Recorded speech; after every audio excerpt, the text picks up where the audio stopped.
हमारे दाहिने side Harikeshwar sir और बाएं साइड महंत माझी सर है। आइए जानते हैं इनसे देश के जो राजनीतिक और सामाजिक जो मुद्दे हैं उन पर दोनों सर का राय लेते हैं। सर, पिछले दिनों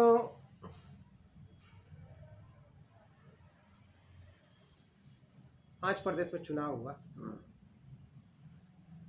जिसमें 3 प्रदेश में भाजपा पूर्ण बहुमत से आई और 1 प्रदेश में कांग्रेस और 1 में क्षेत्रीय दल का बहुमत आया। तो उस पर सर, जैसे बीजेपी ये 3 प्रदेश में आई है, खास करके यही तीनों प्रदेश में चर्चा हो रहा है। आपका राजस्थान हो गया, एमपी हो गया और छत्तीसगढ़ हो गया। तो भाजपा का सर आगे का क्या रणनीति है 2024 का, और क्या इससे इसको जोड़ करके देखा जा सकता है? देखिए, पहले तो माना जा रहा था कि ये सेमीफाइनल है जी, और इसका रिजल्ट सामने आएगा। अगला जो 2024 का चुनाव होगा तो उसी को एक तरह से प्रदर्शन होगा। चुनाव हुआ भी जी, बीजेपी को अनुमान से अधिक सफलता मिली।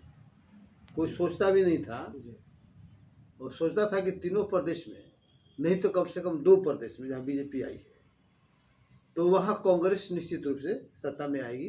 राजस्थान के बारे में वहाँ पर की स्थिति थी कि राजस्थान में बीजेपी भी आ सकती है, कांग्रेस भी आ सकती है, लेकिन तीनों के तीनों बीजेपी और अच्छा मार्जिन से, हालांकि वोट का बहुत ज़्यादा नहीं रहा, लेकिन मार्जिन से बीजेपी जीत गई। और बीजेपी लगता है कि लगातार वो समझिए कि चुनावी मूड में रहती है, लगातार चुनावी मूड में, मतलब पर हमेशा तैयार रहता है। तैयार रहता है। अब देखिए कि अभी जो वहाँ मुख्यमंत्री बनाया जी, तो इस तरह से मुख्यमंत्री बनाया सामाजिक समीकरण को ध्यान में रखते हुए कि बीजेपी एक स्टेट में बना दिया आदिवासी को, एसटी को छत्तीसगढ़ में जी, एक स्टेट में यादव को, ओबीसी को बना दिया, हाँ, और एक स्टेट में ब्राह्मण को बना दिया। जी, और तीनों जगह 2-2 जो है ना डिप्टी सीएम बना दिया। जी, ठीक है। तो बीजेपी को लग रहा है कि अगला जो चुनाव होना है तो सामाजिक न्याय वर्सेस अदर्स का चुनाव होने जा रहा है। अगला चुनाव मीन्स मतलब 2024 का लोकसभा। जी, तो 2024 के लोकसभा की तैयारी के सिलसिले में जी, बीजेपी क्या किया कि इस तरह से मुख्यमंत्री बनाया ताकि उस पर अगर कोई आक्षेप करेगा, कोई आरोप करे कि ये भाई ब्राह्मणवादी पार्टी है, जातिवादी पार्टी है, सवर्णों की पार्टी है, व्यापारियों की पार्टी है, तो उसको काट के रूप में कह सके कि अगर हम बैकवर्ड रहते तो मोहन यादव को क्यों मुख्यमंत्री बनाते, हम एक आदिवासी को क्यों मुख्यमंत्री बनाते हैं।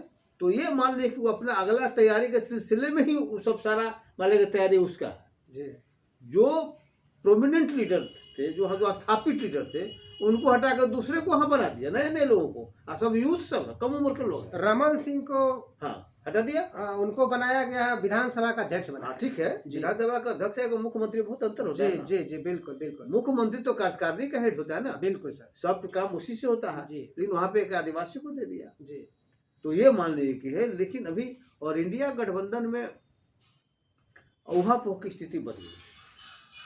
जो लग रहा था चुनाव को पहले और बाद में जिस तरह से नीतीश कुमार और अखिलेश यादव ने वहाँ कांग्रेस के विरुद्ध में कैंडिडेट दिया, हालांकि उसका बहुत ज़्यादा असर नहीं कर सकते हैं, इसलिए कि वहाँ उन लोग को उतना ही वोट मिला जो एक निर्दलीय को मिलता है, वही साधारण निर्दलीय को, मजबूत निर्दलीय को नहीं मिलता, वही उन लोगों को वोट मिला। लेकिन खैर बीजेपी का पहले अपना बेस था, दोनों में लड़ता था, बीजेपी जीत गई। तो क्या ऐसा सर नहीं लग रहा है कि बिहार में जो जाति जनगणना है उसका काट वो लोग निकाला है वहाँ? वही तरीका यहाँ भी होगा। देखिए, उसके पास तो दिखाने के लिए बड़ा दिल है जी, वो किसी को बना दे रहा है, किसी को बना दे रहा है। राष्ट्रपति आदिवासी को बना दिया, प्रधानमंत्री मान लिया कि 2-2 शेड्यूल कास्ट को बना दिया। अब यहाँ देखिए, एक आदिवासी को मुख्यमंत्री बना दिया, एक जिसको होता है कि भाई यादव का है तो यादव को बना दिया, मुख्यमंत्री बना दिया, ठीक है, ब्राह्मण को बना दिया। अब सवाल ये होता है इन लोगों के पास क्या है, इनको अपने परिवार को छोड़ के किसी को हिम्मत है कि किसी के प्रति वो दाव लगा दे? इनको मीन्स कौन? अरे इनको मीन्स करने का मतलब लालू जी, नीतीश कुमार, अखिलेश यादव, मायावती, रामविलास पासवान का बेटा। कांग्रेस भी उसको उसमें शामिल कांग्रेस कीजिए। नहीं तो कांग्रेस, देखिए कांग्रेस तो मान लें कि है कि अब इसे वहाँ उसको तो कांग्रेस का तो बड़ा ना लेवल है, तो चूंकि मान लें कि स्टेट में तो उसका परिवार का कोई मुख्यमंत्री बनने नहीं जा रहा है जी। तो वो तो अपना प्रधानमंत्री जब बनने का बाद उस समय दिखलाई दे, लेकिन स्टेट में तो किसी बैकवर्ड को कुर्मी को बना दिया था वहाँ, जी बिल्कुल बना दिया। वहाँ भी मान लें कि बैकवर्ड था, कुर्मी मान लें कि सब था, जी है ना। ये मान लें कि अशोक गहलोत थे ना, जी। हाँ, वो कुर्मी नहीं थे, माली थे। अब मालिक थे, ठीक है। तो वो कुर्मी हो गया वहाँ पर जी, तेलंगाना में। तेलंगाना में। जी। अच्छा सर, आप ये बताइए कि पिछले दिनों मायावती जी ने अपने भतीजे को, आकाश आनंद को, बसपा का पूरा कार्यभार सौंप दिया, सिर्फ यूपी और उत्तराखंड छोड़ करके, मतलब अपना जो उत्तराधिकारी बना दिया है। तो आप इस पर क्या सोचते हैं, आपको क्या लगता है? देखिए, मायावती जी का जो वोटर था पहले, वो उनका इंटेक्ट था, लेकिन अब मायावती का वोटर था कि बसपा का वोटर था? नहीं, मायावती जी का था। अच्छा। मायावती जी का वोटर इसलिए जी। कि काशी राम के बाद जी।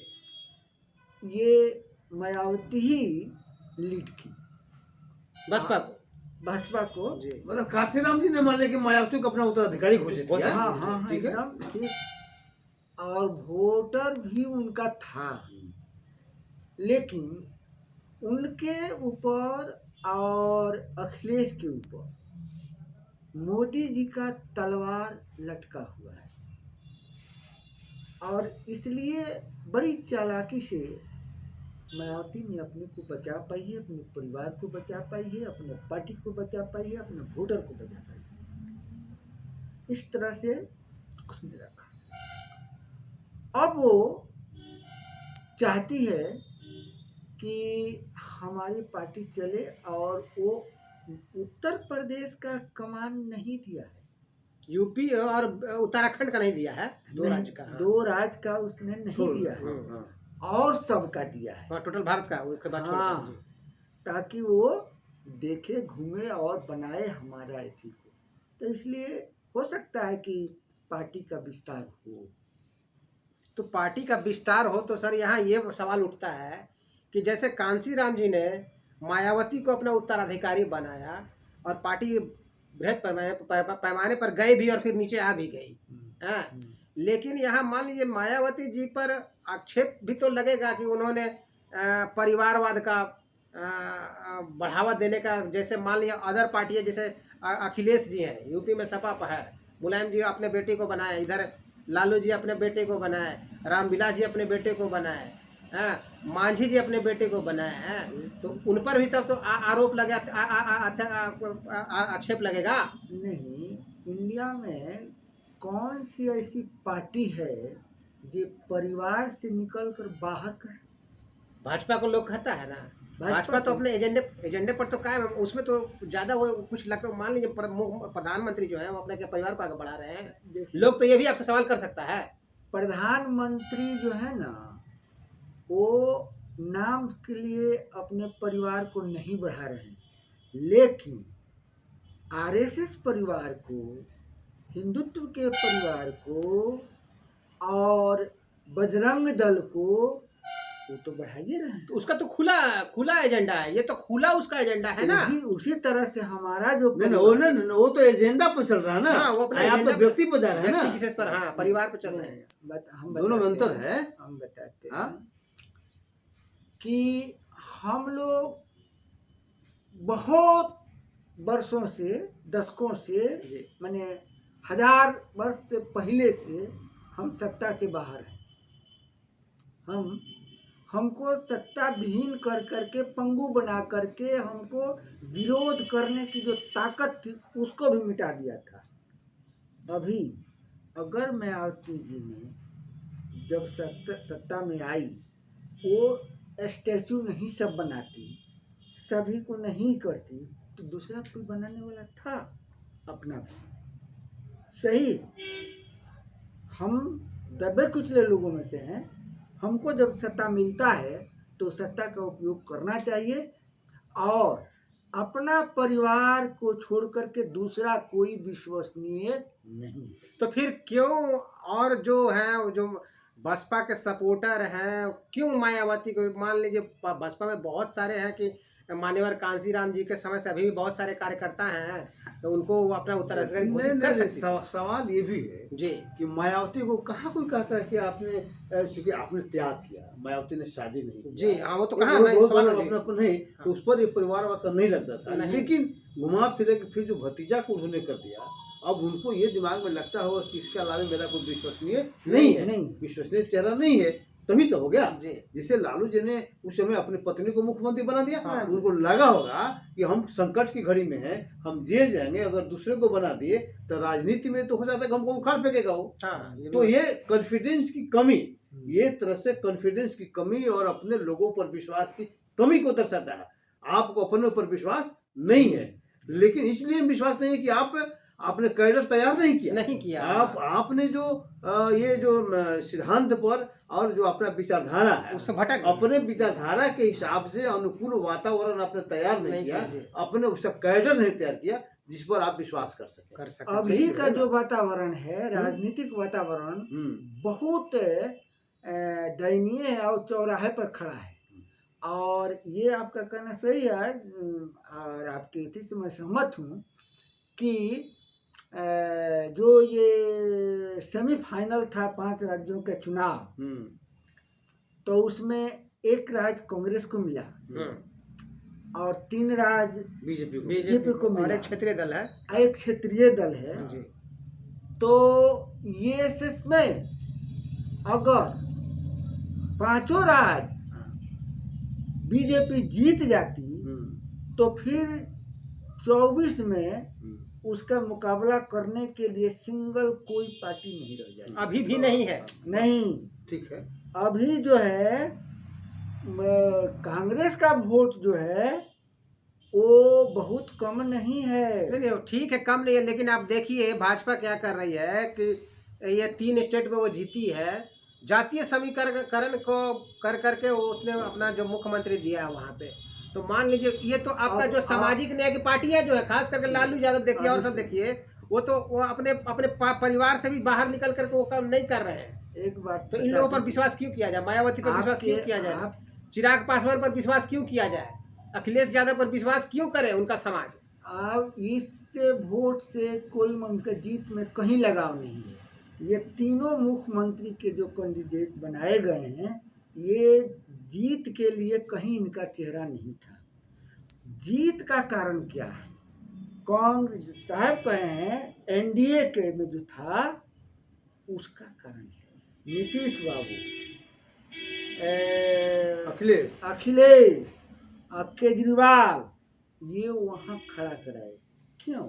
इनके दिमाग में था कि अगर कांग्रेस 5 राज्य जीत जाती है तो इसका पलड़ा भारी होगा, हम लोगों नहीं पूछेगा, हमको चुनौती देगा। तो इन लोगों ने हरवाया, सोची समझी चाल के चलते। तो ये अपना व्यक्तिगत स्वार्थ, और नीतीश बाबू का तो व्यक्तिगत स्वार्थ रहबे करता है, जब चाहे तब इधर, जब चाहे तो उधर। तो लोकसभा में भी हरवा देगा, हरवाएगा, यही लोग हरवाएगा, यही लोग हरवाएगा। तो इसलिए भी कांग्रेस को सतर्क लोगों से रहना चाहिए और अपना एथिक बनाना चाहिए और एजेंडा पर जाना चाहिए। और राहुल गांधी को खासकर, है कि नहीं? और राहुल गांधी जो आगे बढ़ रहे हैं, लेकिन नीचे के स्तर के लोगों को भी ठीक करना होगा, इसलिए कि नीचे के जो स्तर पार्टी लेवल के लोग हैं वे सब ब्राह्मणवादी हैं, वे सभी सिस्टम में जो है ना, उस सिस्टम को सोशल जस्टिस की तरफ नहीं मोड़ पा रहे हैं। देखिए एक बार और आप लोग जरा गौर से देखिए, कांग्रेस पार्टी जो है, चाहे राहुल गांधी हो, वो अपने विचारधारा पर चल रही है। उनको सिर्फ बीजेपी से लड़ाई नहीं है, उनको लड़ाई है सरकार के संस्थाओं से, चाहे वो सीबीआई हो, ईडी हो, चाहे वो तो सभी चुनाव, पक्षियों को, सभी पक्षियों सभी से उनके साथ भी लड़ाई है। हाँ। वो उनके इसी में है। हाँ, क्योंकि वो उनके पीछे पड़ जाता है। पक्ष नहीं, नहीं चुनाव नहीं, उसके के अलावा भीतर। उसके अलावा एक चीज और है जी। कि कांग्रेस का आप देखिए करल में जाइए तो सीपीएम से लड़ाई है। हाँ, मान लीजिए कि अथी में जाइए वहाँ बंगाल में, पश्चिम बंगाल में तो ममता से मान लीजिए, दिल्ली में मान लीजिए तो केजरीवाल मान लीजिए बैठा हुआ है, ठीक है। तो ये तो मान लीजिए ना, तो ये कंट्राडिक्टरी मान लीजिए बहुत चीज है। हाँ। तो उसके बीच को लेके निकलना थोड़ा टफ तो डिफिकल्ट तो डिफिकल्ट है ना, लेकिन अब उसी में रास्ता लोग ही निकालेगा, जनता निकालेगी। जनता और निकालेगी, पार्टियों को बस का चीज नहीं है कि मान लीजिए कि हम विकल्प। तो एकदम, साथियों, बहुत ही जोरदार बहस रहा हरिकेश्वर सर के साथ और महंत माझी सर के साथ। फिर मिलते हैं किसी अन्य विषय पर। जय भीम, जय भारत।